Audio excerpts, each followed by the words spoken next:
This is a multi-chart, and if you go into the line chart section, you'll see various menus on the left. What this shows is a faint line that combines the 5 major metropolitan cities and 8 provinces, with the important parts highlighted in bold. The red line represents the national average, while this is Seoul, and this is the metropolitan area. So we have the national average, the metropolitan area, and Seoul, and then this part represents the provinces, which includes the 8 metropolitan cities. If you combine these two, you'll get the average. Combining the 8 provinces with the metropolitan area gives you the national average. Now let's look at the metropolitan cities separately. The metropolitan cities are highlighted in bold, and since there are 5 major metropolitan cities, there are 5 lines. I've marked the Seoul apartments in black.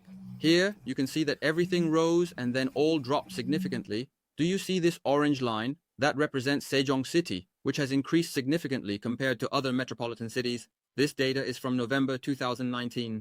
This is now focused solely on Sejong City. The other chart for Sejong City is kept faintly, and when compared to Seoul, if we set 2013 as 100, it hasn't increased as much as Seoul. However, based on November 2019, Sejong has risen to this level. It went up even more. Next, this shows Seoul, Sejong City, and the blue zone, where the blue line represents the Youngkul Ojok Index. The Youngkul Ojok Index increased the most. Oh, did it really rise that much at that time? Yes, the Youngkul Ojok Index has shown that the Nodokgang area has been experiencing these after effects. Recently, it hasn't really rebounded properly. Oh, Nodokgang has increased a lot during this time. That's right, it didn't rise much at first. Initially, after 2019, it surged even more when Sejong City and Busan were also rising. So, this isn't based on January 2013. If we expand the view a bit more, this is from October 2019. Since it started to rise in November, if we set October to 100, the area that increased the most is marked in black. This is Sejong. Next is the pink one. No, Sejong City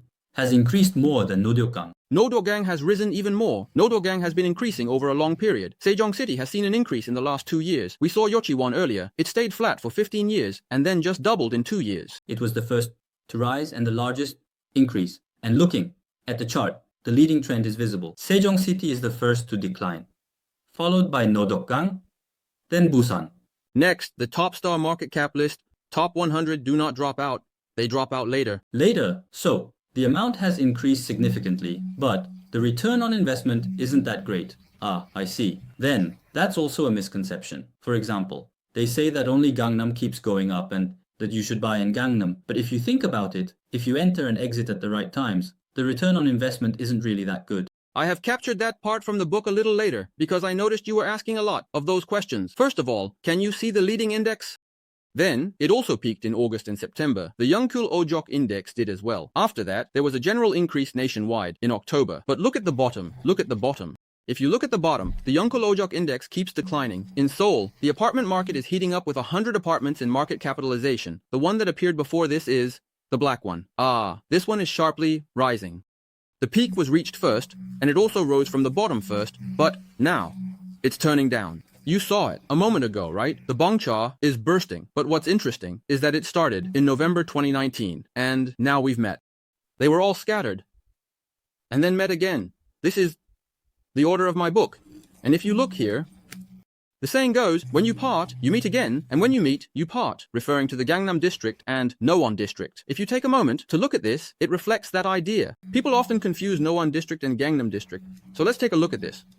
If you look at it this way, you can see this is when the Bubble 7 burst in 2007. When the Bubble 7 burst and prices plummeted, Nodokgang rose significantly. Then, when Nodokgang skyrocketed until 2021, Gangnam district did not rise much. After that, when Gangnam district started to rise, Nodokgang continued to decline. This is the reverse of what happened before.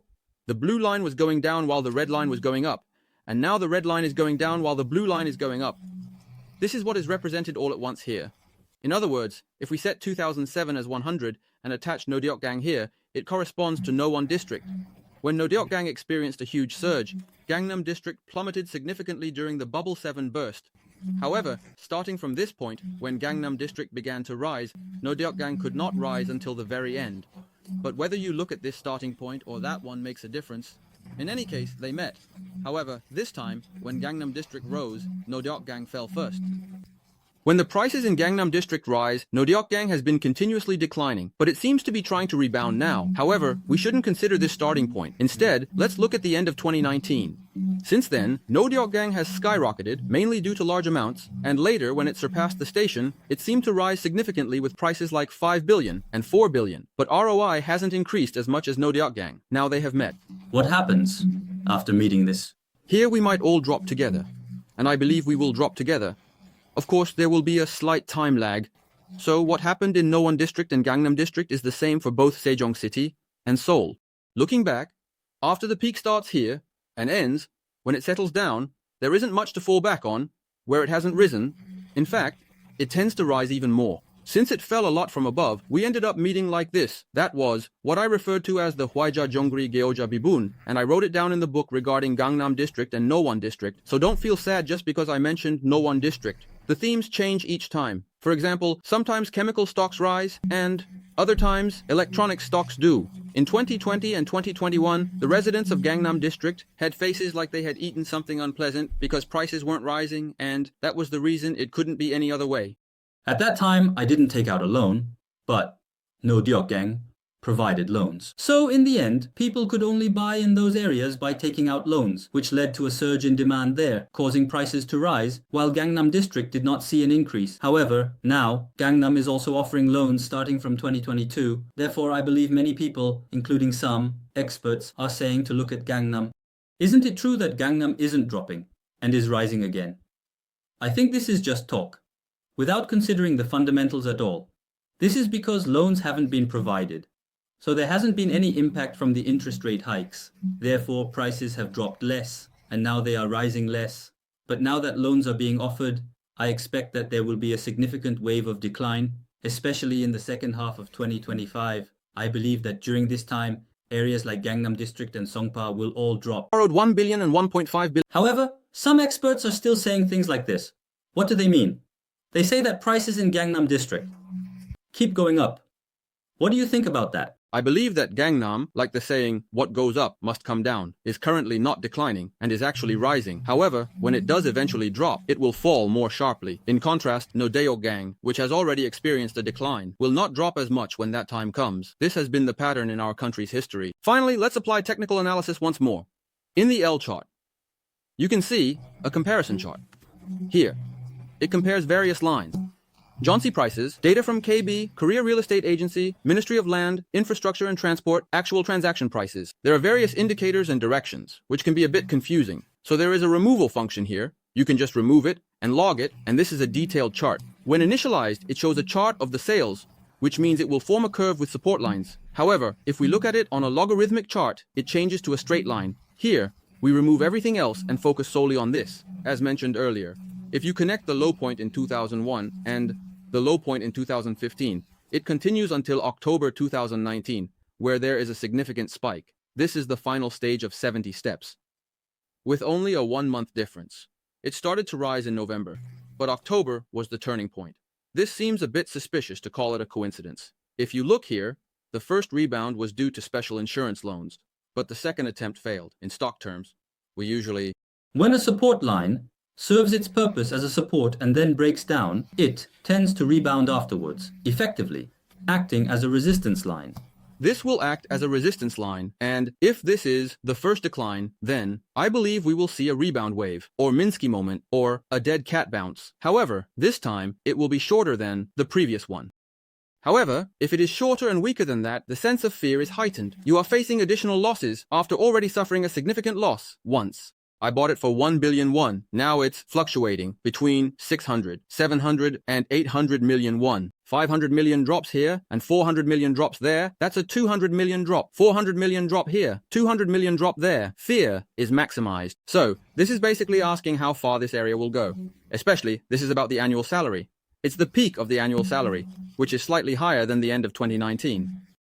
I'm looking at it up to this point. So even if it drops to this level, it will drop less than this one. What happens then is that it becomes A, B, C, and it drops slightly. Overall, it seems to be dropping significantly, but it's dropping less than this one. If that happens, I think there will be a divergence. What can we see in this divergence? It's something like this. Something like this. Structure. This is now looking at the monthly chart's auxiliary indicators. and I will remove everything else here to avoid confusion. This way, you can see only the features you want to observe. What this means is that this line is connected to 2 years ago. If we consider it in terms of the past, we would need to return money to someone who is leaving after 2 years. Since then, it's been better. This blue line has been continuously decreasing. This is the reverse rental period. It's still a reverse jaunt situation. The red indicates that if the sale price has dropped since 2 years ago, it doesn't need to be sold. With jaunts, the money has to be returned. Therefore, this severe reverse jaunts phase can be seen as having pulled down the jaunts prices in Sejong City. Next, this is about indicators like Bollinger Bands, parabolic, and stochastic. Look here. When it pops up, pay attention to this. This is called a bottleneck phenomenon. The volatility has significantly decreased. Then suddenly, it pops up and the volume expands both downward and upward. As it continues, this parabolic indicator indicates that it is entering a consolidation phase. Until it turns down, we cannot say it is a decline. In other words, it is still a major upward trend. It's an upward trend. Finally, this is when the major decline began. This is somewhat of a performance indicator. Once a direction is set, it is generally not reconsidered. Still, this can be used to judge the overall trend. That's right. For example, on this auxiliary indicator, which is known to show a major upward trend, you should avoid selling as much as possible. Right. This is a sale. Additional sales. And now, at this point where prices are falling, you should not buy at the peak of the decline. Of course, right. Even if I couldn't sell it here, I can sell it there, right? Then I can avoid this situation. It rebounded, but the median line is still at the 24th Street, 2 Pyong line. It keeps going down and couldn't even reach the upper band before it broke sharply. At the same time, the parabolic indicator also went negative. This isn't a selling country, is it? It has fallen to the lower band of the Bollinger Bands, and the parabolic trend is also declining. However, it is expected to be weaker than this. This pain is likely to be quite severe. And then there are auxiliary indicators called Starkish and Sonachart, which look at past data to identify trends. It seems that there is still a long way to go. Another concept is the Ichimoku Kinko Hyo, which is a bit complex. It includes a cloud, and we refer to the upper part as heaven, while the lower part is called hell. And there is also purgatory. Is it mixed? There is a space where you wait to see whether you will go to heaven or hell in front of King Yomra. In Buddhism, we refer to that as purgatory. After being in purgatory, one falls into hell and somehow endures it, but then it just breaks off. It's like entering hell. In that case, we don't know what kind of situation might unfold. Moreover, the lagging span has also broken down 26 months ago, and we can see that transactions are increasing a bit here. Now, in the final summary, this is an expanded chart that includes various indicators such as parabolic, Bollinger Bands, and Ichimoku Kinko Hyo. This is for me to look at, but since it's hard for you all to see, let's remove everything else and just focus on this. First of all, we can see that there has been a decline this month, and also on an annual basis. If we look at it this way, it seems likely that further declines will deepen, because the trend line has not been maintained. The problem is that this serves as a leading indicator for the national apartment market, which means that Seoul apartments are also expected to peak around October, as I noted in my book, with the highest probability. Additionally, prices in September are currently rising. If you look at the Seoul apartments, they have increased by 0.19% in September. Shall we take a closer look at the expanded chart?